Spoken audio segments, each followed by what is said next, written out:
Hello YouTube and welcome to Napoleon Total War. I know, it's back, amazing. I haven't done a video on this in a while and I thought I would because I really like this game and I just sort of got back into it. I was planning on doing more stuff on Fall of the Samurai, but as it turns out, I don't really like that game. I think the balance in it is quite bad and the mechanics of it are poor. So look at all these people running in slow motion. This is our side. This is with Ollie. You know him, Ollie, on the left hand side. He's playing as a Russian. Got Slayer in the middle. He is playing as the Zabritskis. He's the one with the loads of rifles. Holy shit, I never realised how many rifle units he was having. I prefer light units and then just to have like one unit of rifles. And I'm the other Brit player, so I'll go through armies here. And I'll get it in play because hey, why not? So we've got I've got a couple of units of Dragoon Guards, a couple of units of Light Dragoons as my cavalry, Line Infantry, Coldstream Guards, Highlanders. I've got a really eclectic unit army here. King's German Legion, a Foot Guard, Foot, and Black Watch, and they've pretty much all got chevron. Then I've got a Light Foot with a chevron. Oh, my cavalry's got. Cavalry got chevrons? No, cavalry does not have chevrons. Good, that's the way I like it. I've got King's German Legion Lightfoot, a second King's German Legion, another Lightfoot over here, you can see there, and then a unit of 2 chevron rifles. So, pretty experienced, pretty powerful army there. Classic Brits take some light dragoons and then some sort of slightly heavier cavalry and use it defensively, and then rely on the fact that your line infantry and skirmishers are amazing. Slayer, on the other hand, is he's using lots of rifles. Got 1, 2, 3, 4, 5. 1, 2, 3, 4, 5. Yeah, 5 rifles units. Line infantry. He's got Highland Foot, Highlanders, Coldstream, and Connaught Rangers. So he's pretty much gone for a Highlander build, which means that his skirmishers will have to do better than normal, which they probably will, given that they're the super expensive rifles units. These guys are faster firing than most other rifle-armed skirmishers, as well as more accurate as well. And these guys have all got chevrons as well, and if anybody else can hear that, this is an odd occurrence that I've noticed, and other people in TeamSpeak and playing with me have noticed. There is always a fucking ice cream van outside my house. I don't know why. Yeah, so he's gone pretty much for Sanikov for that. I don't know who that is using Picton as well as Light Dragoons. It might be me. Yeah, it looks like it's me. Yeah, I have Picton as my general. I don't know who Slayer has. Slayer just has a general staff. In fact, he accidentally sort of leaves him back here. And these players do something very, very silly. This fool here playing as the French, and this fool over here playing as the Prussians take, well, I mean, the French guy takes an awful army build, pretty much entirely line infantry, and not particularly good line infantry either, so it's not like, you know, those massive French line builds built out entirely out of old guard and shit. And there is the freaking ice cream van. Why is there always an ice cream van outside my house? I don't know what it is. It's not like people here are obsessed with ice cream.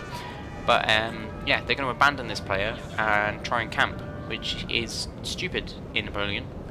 I mean, camping is quite bad. We banned artillery, as well as faction mirrors, because it makes it easier to commentate over, because otherwise there's no difference between the flags and there's just loads of French people stabbing each other, or British people, or Prussians. Those are the most popular factions. But Ollie here is playing as the Russians. He's got a great build here. He's got 2 Pavlovsky Grenadiers, a Lifeguard for a second Lifeguard, a Semenovsky Lifeguard's best melee unit in the game, with 2 chevrons, so even better. And then 2 units of Grenadiers and some Russian Jaegers here. So basically this is an all-out ridiculous assault army. He's got Cuirassiers, Uhlans. So he's got 3 units of Cuirassiers, 3 units of Uhlans. Basically we went, well, this retard here is camping. He's got some skirmishers, but they're hidden because they're voltigeurs, and voltigeurs can hide in an open field. I don't know how they do that. They just sort of lie down, and the rest of his units formed as squares. So we could just go and sort of win this skirmish over here, and then just sort of like shoot this guy for a while. And this guy looks like he'd be fairly easy to fight as well, because his army's like formed up way too sort of thin. He's got his Prussian Fusiliers in the wrong place and stuff. Actually, I didn't really notice that when I first looked at it, but he's got his Prussian Fusiliers in the wrong place. And he's sort of Yeah, and he's doing that dumb thing where people bring like all heavy cavalry. Like, look at it, it's like 4 units of dragoons who are like super slow and a cuirassier, and like sitting them behind his army. Now they must But I missed that. We attacked the enemy all here. Look at this. Look at all this cavalry. So I've got some of my cavalry. That's some Slayers, I think. Yeah, I think this is Slayers. Yeah, Tensars, the Slayers skirmishing cavalry. And so we've got Uhlans coming round. This player, he's got lots of Fusiliers and stuff. He does have some Bavarian Grenadiers. We've got really war shot for them as well as 1st Regiment and the Archduke Charles Legion. But we just charged everything. We hit it inside. We came round. Look at this huge gap in their lines. We just exploited this so easily. Slayer actually got his unit shot up a lot there. So yeah, we've exploited the massive gaps in the enemy. So what we're going to do is, you can see we've got some of the cavalry flanking round, and some of mine. Yeah, we're trying to use the Dragoon Guards and the other heavy cavalry to sort of just. Well, we're just doing massive disorganisation stuff here, and Ollie's already got his Pavlovskis really far forwards. He's just, you can see, the skirmish advantage here.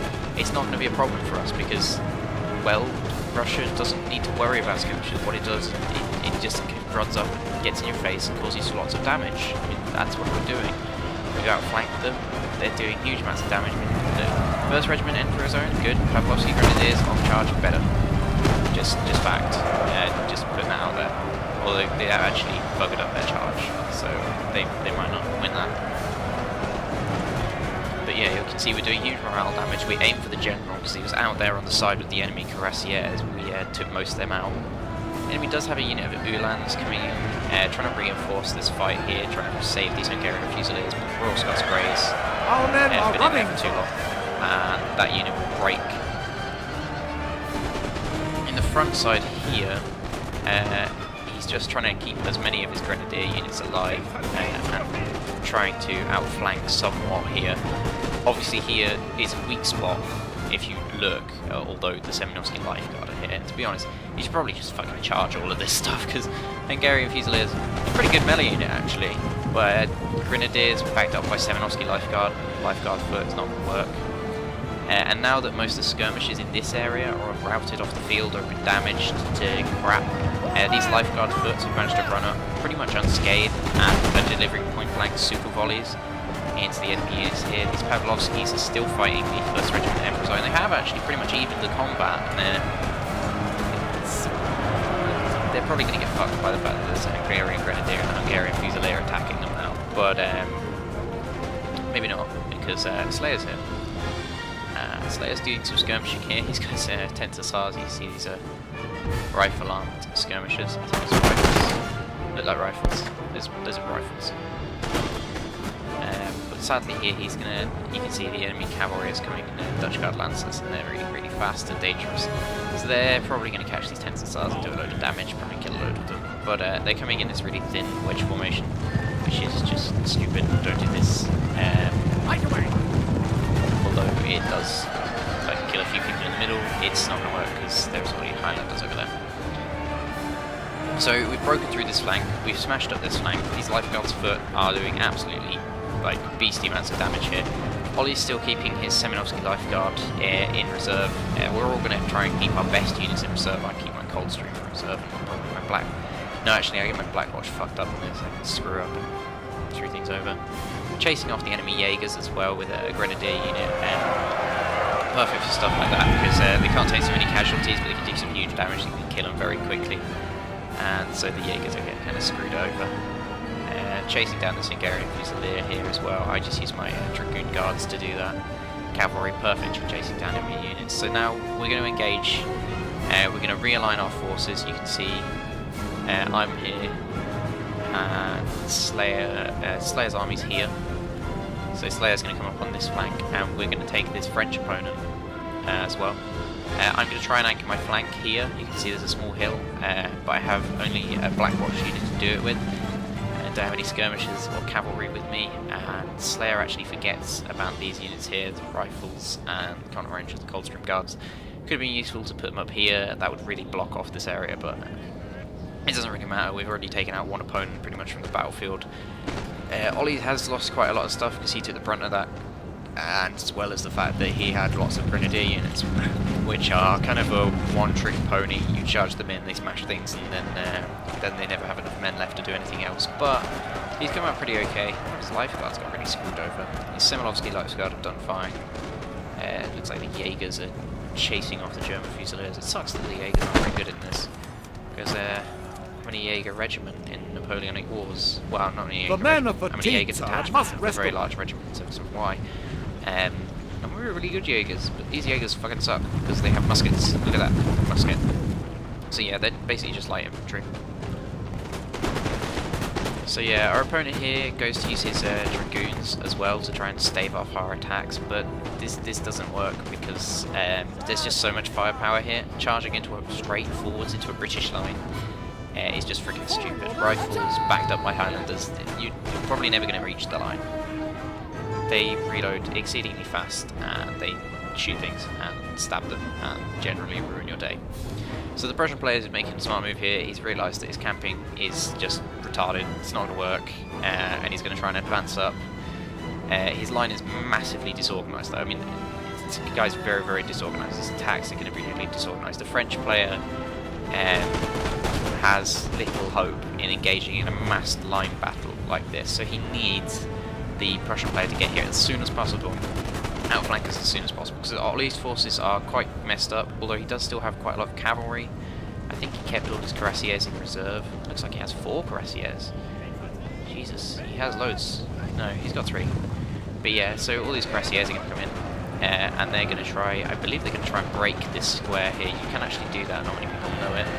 If you charge about 3 heavy cavalry units, 2 or 3 heavy cavalry units into a square, you will eventually just smash it open. You will lose a lot of horses in the process, but if you absolutely have to charge through and break your way through something, you can do it.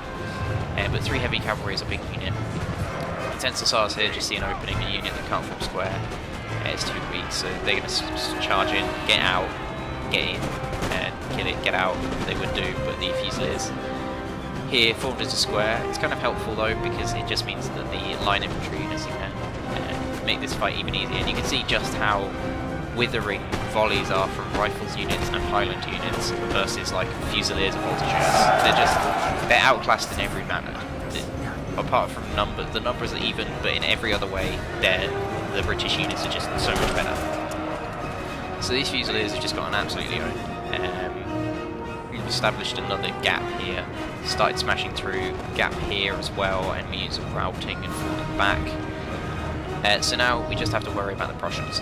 Over here, my 42nd Foot Black Watch, I charged after the Silesian Schützen, they've been hit by some dragoons, which kind of sucks. Everything's going to end up hitting these Black Watch, they're very far away, they got charged really harshly as well, they got really good charge on them, which kind of sucks. But over here, I'm pretty much going to try and hold off the Prussian player and just slow his advance, because he can't charge me, I've got foot. Well, actually, he probably could charge me, but I'm going to deliver strong enough volleys that he's going to be scared of charging me. He does have these dragoons here. These could do some serious damage if they started disorganising the line, if they started forcing me into squares, etc, etc. Prussian Fusiliers here. See, this is, he's using them in the firepower formation that I do like using, but the thing is... Sir! Our general is under attack. My general gets attacked here, and what I do is I just throw him against the dragoons, because I'd rather he kills my general than he sort of attacks my line, because my line is ridiculously high morale anyway. He does have skirmishers behind me attacking them, but I think eventually Slayer is going to move up his units over here. And here, yeah, you can see my general gets killed, which is quite upsetting really, but not really a big deal. And now we start to really advance. On this side that we've pushed up, we push up everything. Slayer just throws a couple of units in there, throws other units in there. I throw a Highlander unit, I think. And then try and get all these enemies bunched up. You can see how bunched up they are. I mean, it's bad here, it's worse here. I mean, there's French units all over the place. And what we do is we just completely outflank them. Slayer's got a Highland Foot unit here. Ollie's got a couple of units here, and what I do is I set up my Coldstream, the most effective unit. They've got all sorts of stuff on them, and I just hold my lines, I keep my lines nice and spread out, whilst they do all the melee work. Ollie's running through his Pavlovskis and his Lifeguard's Foots, trying to get into there. I don't know where his Semenovskis are. I wonder where his Semenovskis are. Here is his Semenovskis, I think. Is that Semenovsky? Yeah. He's going to charge his Semenovsky through as well, and that'll do some huge damage whenever it hits anything.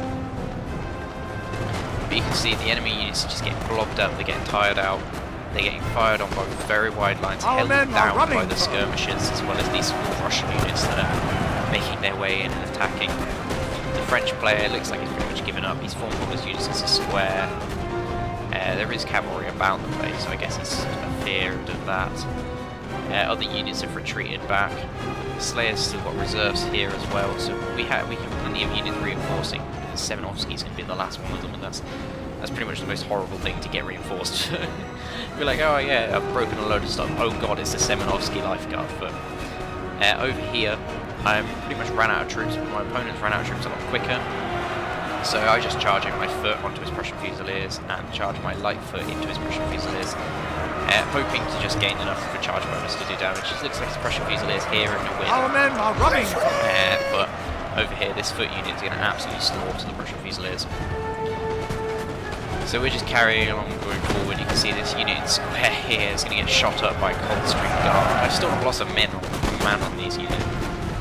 They're delivering such quick, tough volleys that nothing really survives anything. And then here's an embarrassing movement. I believe Slayer, Slayer runs his general in front of a Prussian Fusilier of the line. That's to come back as a reinforcement. Enemy general, as well as that, Count von Gneisenau, and a Prussian Fusilier over here sort of wanders off. It kind of gets detached from the main battle, trying to get away from other forces, and runs into the Coldstream Guards in the 88th foot, which is it's pretty bad. It's like one of the last things that you want to run into. They do surprisingly well, and they do a lot of damage to the Coldstreams, and a bit of damage to the 88s, but Count von Gneisenau is going to run in, try and help, but that's not going to help, so yeah, it's fucked. Over here, use my last foot units to wipe out enemy units, and here we're just going for a full surround on this sort of one of these last French units here, and the Highlanders, the Coldstreams, as well as Lightfoot are just gonna obliterate this. Ollie's gonna start charging his Semenovsky, and I decided, hey, why not? So Semenovsky gonna lead the charge, backed up by the Coldstream. It's pretty much one of the most brutal things you could do to an enemy unit. It's a mass charge over here, and there they've established a line contact. But here, just wanted to see this. They're in square, so that's increased their defense. They're still just gonna get flattened. It's like 200 men. They pretty much insta-rout. They just immediately run away. Semenovskys and Coldstreams very, very able. So the enemy tried to set up sort of a reserve line here, but there's nothing he can do. Slayer had far too many reserves for him to do anything. His Fusilier of the line tries to go up and attack the Jaegers, but the Jaegers just sort of fire a volley and they run away. And I think that's pretty much, that's the end of the battle. So you can see how camping really does not help. All it's done is allowed us to attack where we wanted to attack, use our forces exactly how we wanted to. It allowed us to keep away from enemy pressure, and you can see it allowed me to do that with Coldstream Guards, just put them on the flank of a unit and just shoot the crap out of everything. So you can see how working together and using all our cavalry in a first mass attack to hit the flank of the Austrian forces, then advancing with infantry, allowed us to take out an enemy quickly, and by that point, even if the French player, for instance, had a much better army composition to take out a British player, he still wouldn't have had a chance because he was outflanked, and he was going to be fighting 2, even 3 armies, 2.5 really, after Ollie's forces engaged in mass melee combat with the, well, not mass melee combat so much, mostly actually shooting. So yeah, thanks for watching, GG to my opponents, my allies, good, bye bye.